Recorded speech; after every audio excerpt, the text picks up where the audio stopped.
I mean, most of my work has been on the Thames. That's where I started out.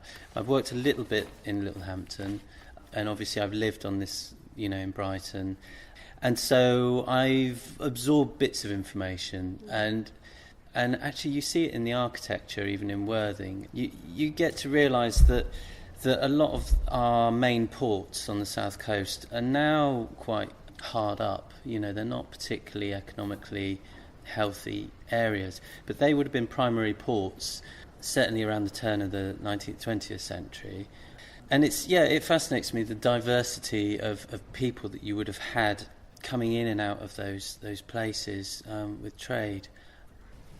Timber coming from all over the place, from a lot of Baltic fir, a lot of Swedish, all sorts of people rubbing shoulders in places like Littlehampton. It's hard to imagine now, really.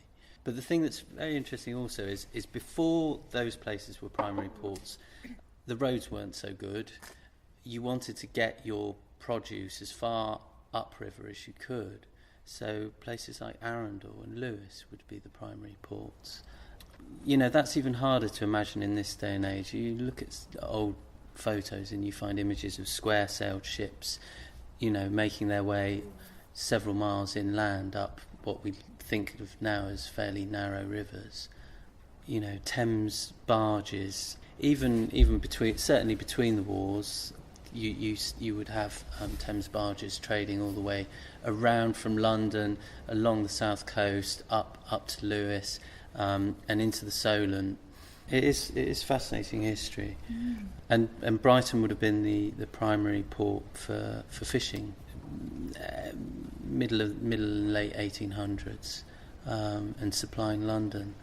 So rail and boats have always had an interesting relationship, because rail often ended up, being the nail in the coffin for boats. But in lots of other ways, it also, they also relied on each other. The Brighton being the primary port for London for fishing, relied on rail to get the produce up to London.